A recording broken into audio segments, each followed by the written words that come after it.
What's going on, dope people? It's Deuce the Dope Dad back for another video. Today we're going to be talking about how to boost your credit score. Actually, we're going to be talking about 3 things I've learned from my wife, LifeWithMC. So tap in, tune in, don't touch that dial. We got something special for you.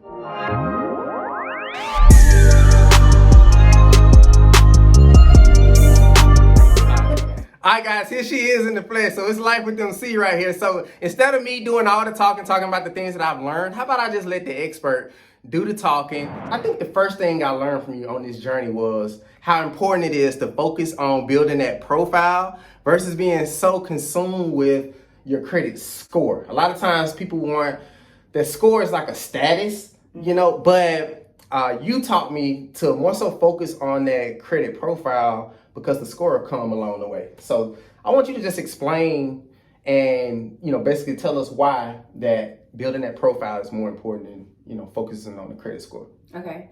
So yeah, I really believe that it's really important to build your profile opposed to just focusing solely on the score, because I've seen people with 700 scores, credit scores, who can also get denied because their profile does not fit the criteria that the lender is looking for, meaning there are a lot of derogatory accounts, there are a lot of late payments, there are a lot of collections, you know, things like that. So you want to focus more on cleaning your profile, which is more essential. You want to remove all the derogatory accounts off of your profile, add more positive credit history, more positive payment history to your credit profile, which will in turn boost your credit score. Because even throughout that process, your score is going to go up, down some days, and sometimes it's not going to move at all. But you just want to focus on your profile being more clean.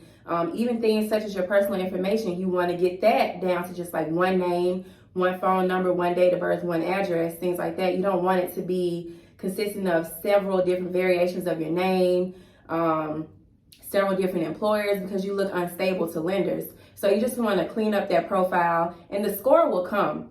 I've seen people who have bankruptcies on their credit, get approved for very nice vehicles, 2021 vehicles. So it's just all about adding that good positive history to your profile, and then the score will come later on. Nice. The second thing I've learned from you, now, if I had to put it in order, I put this number 2 for a reason, because the due date and the statement date and knowing the difference between the two was something that kicked my ass in the beginning. And I know I asked you a lot of questions. I got on your nerves. I'm like, I just didn't understand. It's like, if I paid it, why does it matter about the day that I paid it? Like, I paid it. But it was a couple of things I was running into that she's probably going to talk about here in a second. But, you know, it's just one of those things that I don't even know if it's a mistake. We said it's a mistake, but a mistake is when, I guess you could know something and still not know something and still call it a mistake. But the due date versus that statement date, man, you know, talk on that. Because that's one thing that kicked my butt in the beginning, y'all, being honest. And knowing the importance of it. Okay, so I'm gonna make this one really quick, because this is really a common error. It's easy to slip up with the statement date and the due date. Yeah, so it's not that your due date is not important, because it actually is. Even if you miss your statement date, which I'm going to explain why it's more important to focus on that date opposed to the due date. Even if you pay your bill on your due date, you will avoid interest and other penalties and fees that you may get, like if you made the payment after your due date or something like that. But just for the sake of this video and keeping it short, you want to look at your statement date, because that is the day that balance reports to the credit bureaus. So whatever it is that you spent by the statement date, that's what's going to report to the credit bureaus, which will impact your credit score. So if you have a $200 credit limit card, okay, you want to spend no more than 10% on that card. And if you do need to use the card, you may need to use like the entire amount. As long as you have that balance down to at least 10% of that credit card limit by your statement date, you will be A-okay. Okay, so I don't want to create no habit, so I don't want y'all to be running up the card and then, you know, life happens and then you know, your funds are low, you got more bills than you got money, you know, so I don't want y'all to create that habit. But your statement date can be found on your statement, on your credit card statement, or just to be 100% sure, you can contact your credit card provider or whatever, you know, and ask them what exactly is your statement date, so you'll know. But, you know, pay attention to the statement date because that's the date that balance reports to the credit bureau. Right, and I wanted to kind of piggyback off of that because one thing that I was doing, and I'm not sure if any of you guys have been guilty of this, so I was paying on the due date because she told me, hey, you want to have that paid on the due date so you don't collect interest on that next statement. Mm-hmm. But what was happening was on one of my cards, my due date was like the 8th. The statement date was like the 15th or something like that. So what'll happen is, okay, I'll have a bill paid on the 8th, and then when the 15th rolls around, I've been spent money from the 9th to the 15th. And so what's reporting at the end of the 15th is what reports on the statement for the following month. And it was just kicking my butt for the first couple of months. I just wasn't understanding it. My baby, she making sure y'all extra cautious because a lot of these videos you'll watch on YouTube, they'll say stay, within 30%. But we want you to, like she said, create those habits of letting your personal max be 10%. Mm-hmm. So a lot of times I'll teeter between, 2, 3, 4, and 5%. So for me, my max, I don't want anything above 5% reported. Now, do I slip up some months and, some charge slip in there before the statement date? It actually had happened this last statement date. But because I built those habits, it was still under the 10%, which you taught me. All right, so number 3. Now, this is one, if you've been to LifeWithMC's channel, she drills this one home.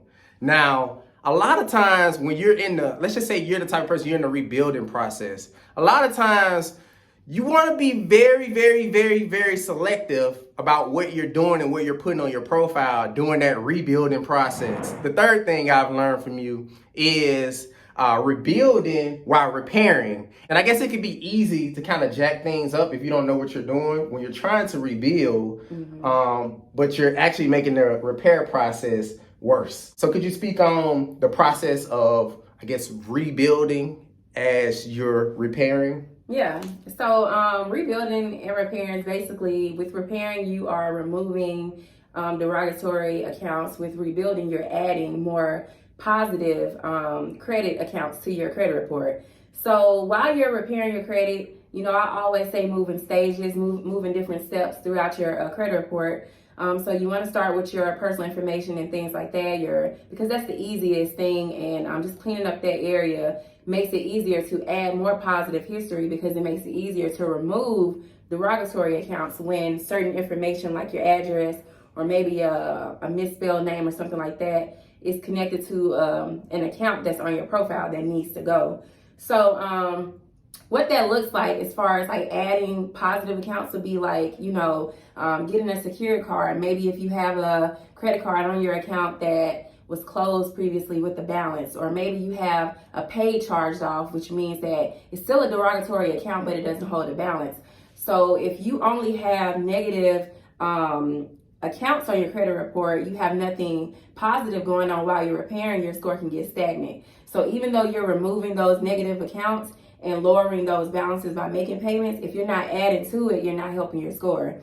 That's not to say that paying accounts off doesn't help your score, but it just looks better when you're adding to it at the same time. So maybe you decide to pay off an account. Maybe that company doesn't want to delete that account off your credit profile.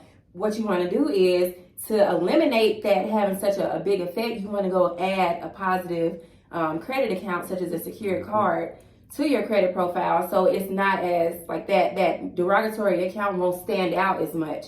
And then that way you can start adding more positive history to your profile so it doesn't look as bad. So this really goes back to why cleaning your profile, the first tip we gave, is really important as well. So you want to be removing the negative and adding the positive at the same time. So you don't have to wait until everything's all gone before you start adding positive accounts. Because even if you can't get approved for an unsecured card, you can always get a secured credit card. So just start there. It can also be very tempting and just itching to just add these profiles when you truly need to just focus on the rebuilding process, because a lot of times what you'll see, and she stresses and drives this home on her channel, if you go and watch some of her videos, like people will add accounts to their profile that they can't afford. So they'll start because they want to rebuild, they'll start adding accounts to the profile, and you know they don't even have the stuff that they need to be paid off, and you start adding on more debt, more bad debt. So now you're just continuing to drown. So that's why tip 1 was so important.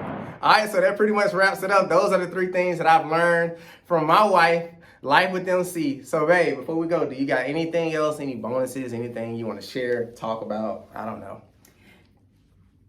No. All right, guys, so that pretty much wraps this up.